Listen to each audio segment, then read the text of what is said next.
ispirata al minimo arco di raggio. Vedremo l'Eurofighter muoversi di fronte a noi disegnando una traiettoria circolare molto ristretta, il tutto tramite i parametri impostati.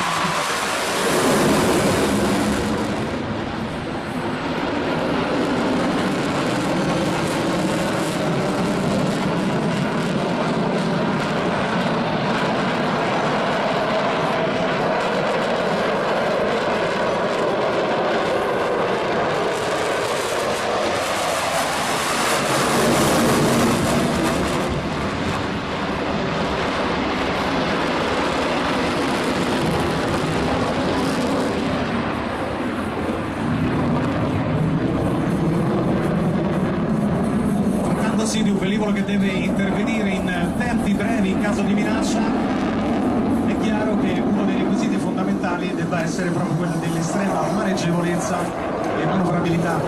Quindi nuova figura di quest'anno nella presentazione è il tonno lento,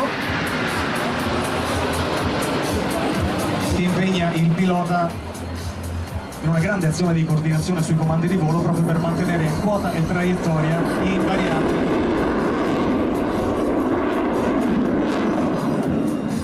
Il tempo di riposizionarsi alla sinistra di questa ipotetica pista di atterraggio, che è la display line delineata dal posizionamento delle boe in mare, e il capitano Orlandi ci mostra un'altra manovra a velocità ridotta, 200 km/h nell'effettuazione del tonno a botte con carrello estratto e luci di atterraggio accese. Eccolo qui.